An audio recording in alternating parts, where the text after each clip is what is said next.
नमस्कार, आप देख रहे हैं हिंदुस्तान न्यूज। मैं हूँ आपके साथ बीना। हम मौजूद हैं अभी यहाँ पे जैतपुर में। सर, आज महत्वपूर्ण प्रेस कॉन्फ्रेंस आपने बुलाई है, क्या मकसद है, क्या उद्देश्य है आपका प्रेस कॉन्फ्रेंस करने का? दो चीजें हमारी हैं कि जिस तरीके से दिल्ली के वोटरों को और अरविंद केजरीवाल जी लुभाने की बात कर रहे हैं। एक तो महिला सम्मान योजना यानी 2100 रुपए महिलाओं को दिए जाएंगे, और दूसरा ये जो संजीवनी योजना यानी हेल्थ कवच उनको बताया जा रहा है इस तरीके से। लेकिन जिस तरीके से रात में स्वास्थ्य विभाग ने और महिला विकास प्राधिकरण की तरफ से एक लेटर जारी हुआ जो कि हमारे पास और दिल्ली सरकार की तरफ से है कि स्वास्थ्य एवं परिवार कल्याण विभाग, राष्ट्रीय राजधानी क्षेत्र दिल्ली सरकार, दिल्ली सचिवालय दिल्ली, इसने इस बात को नकार दिया कि ऐसा नहीं है और न ही कोई ऐसी अभी तक कोई स्कीम है। इसी तरीके से एनए चैनल वालों ने इसको पूरी तरीके से नकार दिया, बताया कि ऐसी कोई गवर्नमेंट की तरफ से, दिल्ली सरकार की तरफ से ऐसी कोई स्कीम नहीं है। इसी तरीके से जो दिल्ली सरकार की तरफ से महिला सम्मान 2100 रुपए देने का वादा किया गया था, वो भी दिल्ली सचिवालय की तरफ से नकार दिया गया है। तो मैं पूछना चाहता हूं, जो हमारा आज प्रेस कॉन्फ्रेंस एक रखी गई है, जो हम बदरपुर विधानसभा से आते हैं, हम पिछले 1-2 दिन से देख रहे हैं यहां पर जिस तरीके से जनता को लुभाने की बात की जा रही है। जनता जो एक हमारी बहुत ही भोली भाली जनता है और जो इस वक्त खाने को सिसक रही है, वो 2100 रुपए के चक्कर में अपनी तमाम चीजें यानी अपना वोटर आईडी कार्ड भी दे रही है, अपने आधार कार्ड भी दे रही है और अपने बैंक का अकाउंट भी दे रही है। आखिर अब तक केजरीवाल साहब जिस तरीके से पंजाब में उन्होंने 1000 रुपए का दावा किया था और अभी तक 1000 रुपए वहां पर नहीं दिए हैं, और सरकार के तकरीबन 1 से 1.5-2 साल हो चुके हैं। आखिर वहां की जनता रोड पे आकर अरविंद केजरीवाल को याद कर रही है और इस बात को पुकार के कह रही है कि आखिर आपका वो वादा कहां है, क्या आपका वादा वो लॉलीपॉप है? बिल्कुल उसी तरीके से हम जनता को बताना चाहते हैं कि अरविंद केजरीवाल साहब ने पंजाब की जनता को पूरी तरीके से लुभाया है और लॉलीपॉप दिया है। इसी तरीके से दिल्ली के लोगों को लुभाना चाहते हैं, दिल्ली की माताओं को लुभाना चाहते हैं और दिल्ली के जो पिछला वर्ग है, जो उनको अपनी तमाम चीजों को लुभाकर, लॉलीपॉप दिखाकर वो यहां पर देना चाहते हैं। इसीलिए मैं आपके सामने ये महत्वपूर्ण ये कुछ पेपर्स निकाले हैं जो कि हमारे पास पूरी तरीके से ये चश्मदीद चीजें हैं जो दिल्ली सचिवालय की तरफ से हैं। मैं जनता को इस पेपर के जरिए से बताना चाहता हूं कि इस तरह की अब तक कोई स्कीम नहीं आई है। और हमारे पास कल 2 न्यूज आई हैं कि आप जो ओटीपी आता है वहां से, तो ओटीपी के जरिए से कुछ लोगों के बैंक से पैसे भी निकाले गए हैं। तो इस तरह की चीजें जो है कि जनता के लिए बहुत ही चिंताजनक है। इसलिए माननीय राहुल गांधी जी का मैसेज है कि कांग्रेस का एक एक कार्यकर्ता यानी जो भी जनता के बीच में है, राहुल गांधी कह रहे हैं आप उनके पास जाइए, किसी भी पार्टी का हो, कोई भी हो। इससे पहले आपने देखा होगा 15 लाख के वादे किए गए थे बीजेपी की तरफ से, और अभी अरविंद केजरीवाल की तरफ से 2100 रुपए का वादा किया जा रहा है। लेकिन हम सब लोग जो जनता के अंदर जाएंगे, उनकी झूठी वादों को पूरी तरीके से बेनकाब करेंगे और जनता के सामने लाएंगे। परंतु ये जो आप बता रहे हैं कि ये कोई स्कीम नहीं है सरकार की, और हाल ही में केजरीवाल जी और मुख्यमंत्री आतिशी जी द्वारा जो प्रेस कॉन्फ्रेंस की गई है, उनका ये कहना है कि कैबिनेट ने मंजूरी दी है इनको। ठीक, अगर कैबिनेट ने मंजूरी दी है तो कहीं न कहीं ये भी कोई दिल्ली सचिवालय ने इसको जारी किया है। दिल्ली सचिवालय भी दिल्ली सरकार के निधीन आता है। वो कोई बाहर से, अगर दिल्ली कैबिनेट ने पास किया है तो कोई न कोई डॉक्यूमेंटेशन तो होगा।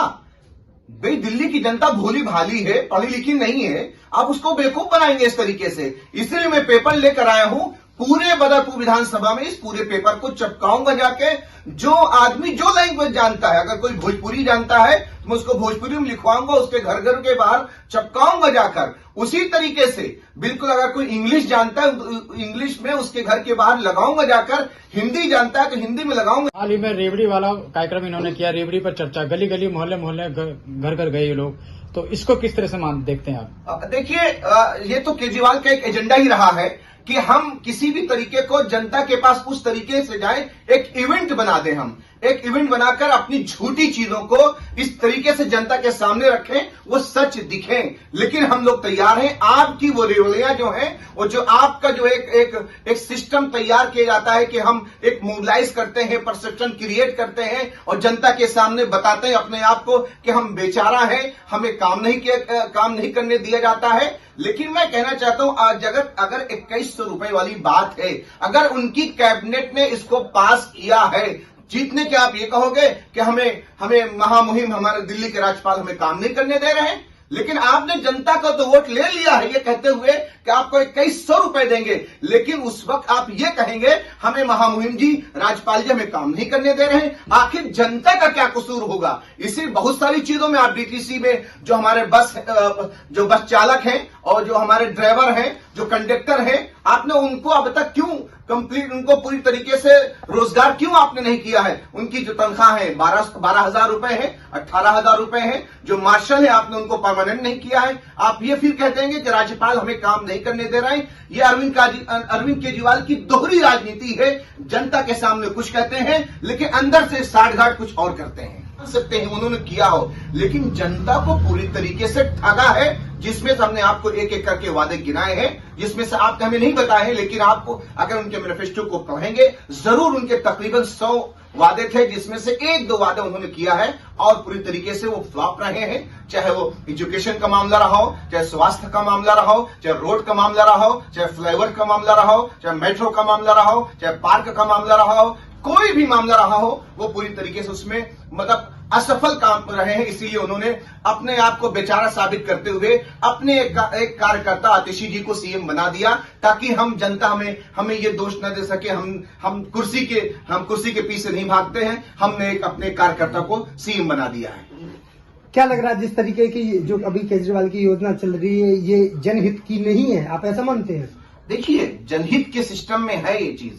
हर सरकार जो होती है, आप ये देखिएगा कि जिस तरीके से स्वर्गीय शीला दीक्षित जी ने दिल्ली में काम किया है, चाहे एजुकेशन का सिस्टम हो, चाहे स्वास्थ्य का सिस्टम हो, फ्लाईओवर का सिस्टम हो, मेट्रो का सिस्टम हो, अगर जो कोरोना काल हुआ, अगर उस वक्त एम्स जैसे आरएमएल जैसे हॉस्पिटल इंफ्रा न मिला होता तो अरविंद केजरीवाल सरकार कहां होती? कटघरे में खड़े होती। अरविंद केजरीवाल सरकार कहां होती? रोड पर खड़ी होती। अरविंद केजरीवाल सरकार कहां होती? वो अपने आप को फिर आरोप प्रत्यारोप कर रहे होते कि हमें एलजी साहब काम नहीं करने दे रहे हैं, हमें बीजेपी सरकार फंड नहीं दे रही है। मैं यही कहना चाहता हूं, जिस तरीके से कांग्रेस ने काम करके दिल्ली में दिखाया, हर सेक्टर में, चाहे वो एजुकेशन का हो, XYZ कोई भी सेक्टर हो, वो किसी पे ब्लेम नहीं किया है और उन्होंने जनता का पूरा पैसा बाकायदा ईमानदारी से उस पूरे सिस्टम में लगाया है। उन्होंने अपने एडवर्टाइजमेंट पे नहीं लगाया है।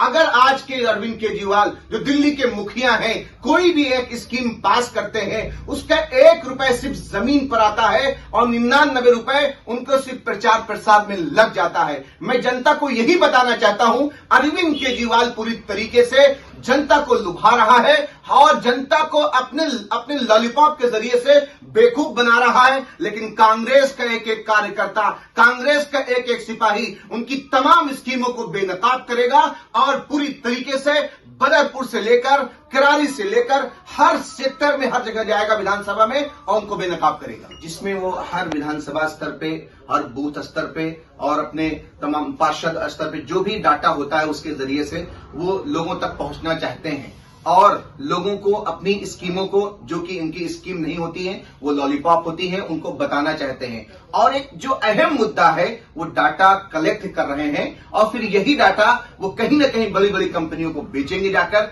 फिर यही डाटा वो अपने लोगों को बताएंगे जाकर, ये हमारे वोटर हैं जो हमारी इस ऐप को सब्सक्राइब किया है और ये देखने के लिए OTP भेजा है और ये बाकायदा ये लोग इसको रखेंगे और लोगों को बताएंगे कि हमारा इतना वोटर है और फिर उस वोटर को और उस डाटा को बेचेंगे और उसके जरिए से हमारे लोगों को कहीं ना कहीं उसको एक तकलीफ पहुंचेगी। उसके विधानसभा पुराने राजनेता है, राजनीति को बड़ा करीब से समझते हैं। अभी आपने बताया, समझाया और दिखाया प्रेस कॉन्फ्रेंस के माध्यम से कि भाई ये जो सूचना प्रौद्योगिकी विकास की तरफ से लेटर जारी किया गया है, क्या कोई भी सरकार, क्या कोई भी पार्टी इस तरह चुनाव से पहले अगर डिक्लेरेशन करती है अपनी किसी भी घोषणा का और उसको एक जारी कर दिए मीडिया के माध्यम से, चैनल्स के माध्यम से, अपने वॉलंटियर के माध्यम से कि घर घर आप जाओ और हमारी योजनाओं को लोगों तक फैलाओ, उनको उसके बारे में बताओ। जबकि अभी उन्होंने कहा, अरविंद केजरीवाल ने भी लाइव कॉन्फ्रेंस में आकर कि भाई मैंने इसको तैयार किया है दिल्ली गवर्नमेंट के अधीन, इसको जैसे अभी आपने बताया उसका पूरा खुलासा करके। तो जैसे संजीवनी योजना इलेक्शन के बाद लागू होगी, तो क्या इलेक्शन से पहले इस तरीके के प्रोजेक्ट को किसी भी पार्टी की तरफ से पास किया जा सकता है कि घर घर वॉलंटियर जाएं और वहां उनका डाटा कलेक्ट करें और जनता के सामने उसको लेकर आए? देखिए, सीधी सी बात है, इन तमाम चीजों से पता ये चलता है केजरीवाल साहब के अंदर बौखलाहट है। जिस तरीके से अरविंद केजरीवाल साहब के बहुत ही माने जाने सच्चे सिपाही मनीष सिसोदिया जी की सीट बदली गई। उन्हें लग रहा था कहीं ना कहीं हो सकता है वहां से हमारे जो एजुकेशन मिनिस्टर वो हार सकते हैं। बौखलाहट बहुत बुरी तरीके से है। अगर आपको जनता के हित में सोचना ही है तो आप बाकायदा अपना मैनिफेस्टो लॉन्च करिए। जनता के तमाम वर्ग, जो हमारा मजदूर हो, महिलाएं हो, नौजवान हो, युवा हो, सबके लिए आप लॉन्च करिए। आप इस तरीके से क्यों लोग जनता को लुभा रहे हैं कि हम आपको 2100 रुपए देंगे, संजीवनी योजना के जरिए से हेल्थ कवच आपका होगा। ये कहीं ना कहीं जनता अरविंद केजरीवाल साहब की बौखलाहट है। उस बौखलाहट में तमाम काम कर रहे हैं और ये पूरी तरीके से अनऑर्गेनाइज्ड वे में काम कर रहे हैं और उनको समझ में नहीं आ रहा कि हम क्या करें। इसीलिए हम लोग उनकी तमाम चीजों को, वो जनता को लुभाने की जितनी भी चीजें कर रहे हैं, हम उनको बेनकाब करेंगे और इसी तरीके से प्रेस कॉन्फ्रेंस करते रहेंगे और जनता को